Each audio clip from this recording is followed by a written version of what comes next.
Muchos de ustedes ya habrán visto probablemente el video de Anthony Vela en el que sufre un accidente en paramotor. Anthony es un bloguero, es un youtuber especializado en vuelos en paramotor y tiene bastantes seguidores. Y hace una semana estuvo testeando, probando por primera vez un parapente muy avanzado de paramotor, recién salido al mercado.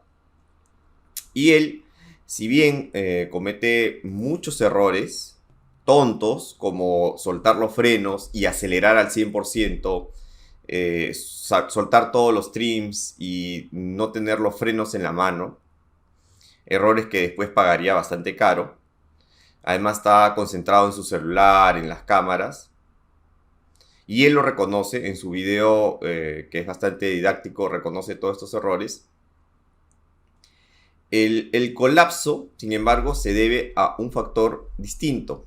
Se debe a un nudo que está en el borde de fuga. Como podemos ver, él sufre un colapso masivo, un colapso muy grande, y como se encuentra a muy poca altura y se encuentra sin los frenos en las manos, se encuentra ocupado agarrando el celular, no tiene ni la altura ni cómo compensar este colapso y cae estrepitosamente contra el piso. Desafortunadamente, Anthony se fractura en este accidente el cuello, la columna, el brazo y la cadera.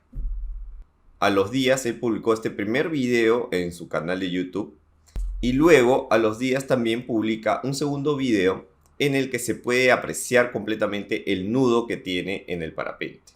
Y de ese nudo es a lo que me voy a referir en este video. No tanto de los otros errores que son obvios, sino explicar por qué un pequeño nudo puede ocasionar un colapso tan peligroso, tan masivo en el parapente.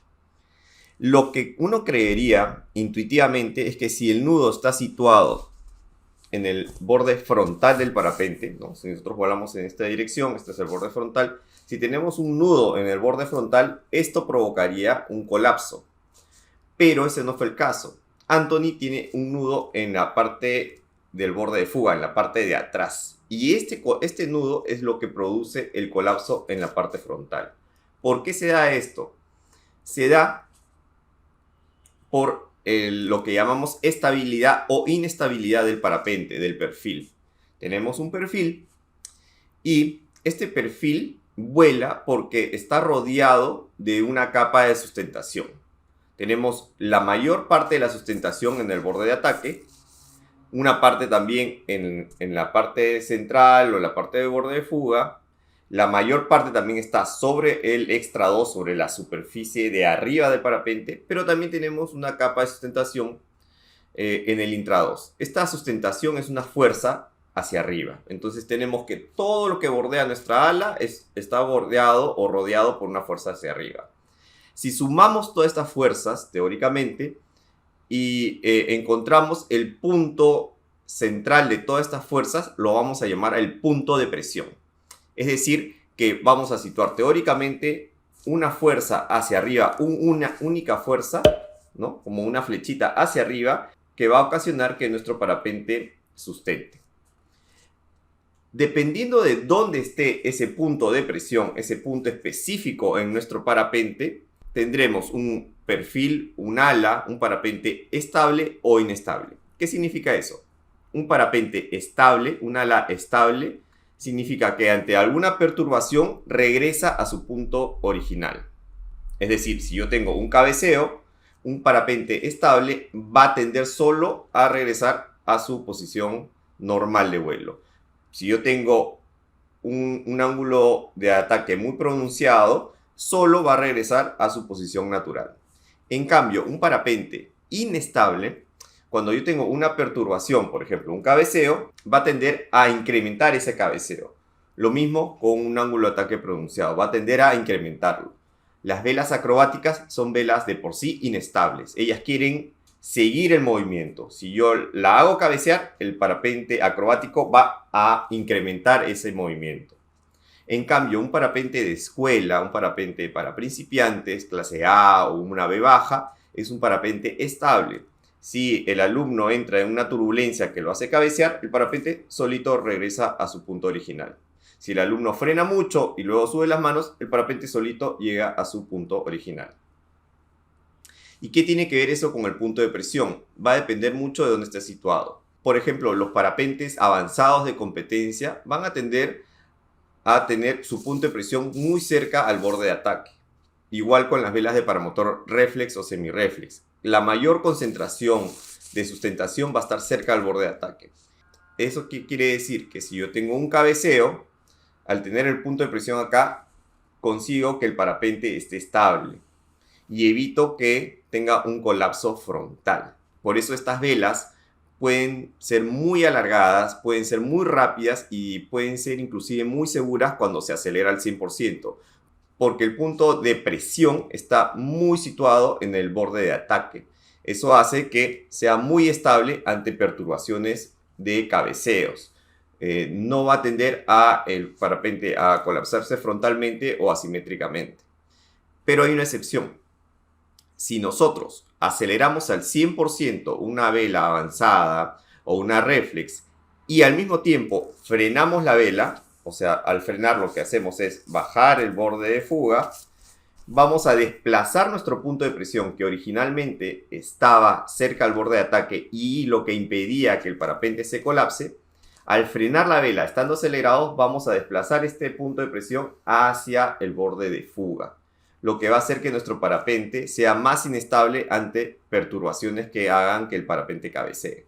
Es decir, si yo estoy full acelerado, tengo mucha presión acá en el borde de ataque, tengo mucha estabilidad en cuanto a cabeceos, pero si al mismo tiempo que acelero yo freno la vela, lo que voy a hacer es desplazar mi punto de presión hacia el borde de fuga y lo que voy a hacer es que sea más inestable ante el cabeceo. Ante una pequeña turbulencia, el parapente acelerado va a colapsar inmediatamente. Es por eso que nunca se recomienda acelerar y frenar al mismo tiempo, y por lo que los parapentes de competencia avanzados que tienen 2 bandas o inclusive 3, se les recomienda, si se entra en una turbulencia muy fuerte, en vez de frenar la vela, usar las últimas bandas, la segunda o la tercera banda como un freno, para evitar desplazar nuestro punto de presión del borde de ataque al borde de fuga. ¿Qué es lo que pasó acá con Anthony? Él despegó y de por sí no se dio cuenta que tenía un nudo en el borde de fuga. Al tener un nudo en el borde de fuga es como si él hubiese estado frenando ligeramente la vela.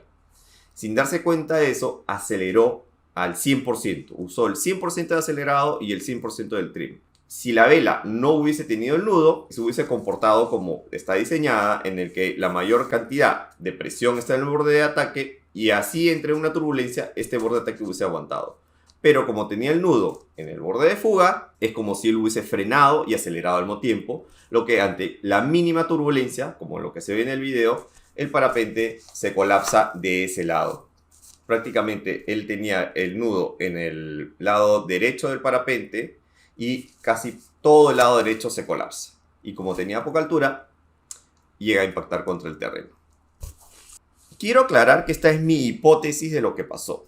Tal vez no sea 100% exacta, pero con la teoría que se sabe de los perfiles, de los puntos de presiones y las velas estables o inestables, me parece que es lo más cercano a lo que pudo haber sucedido.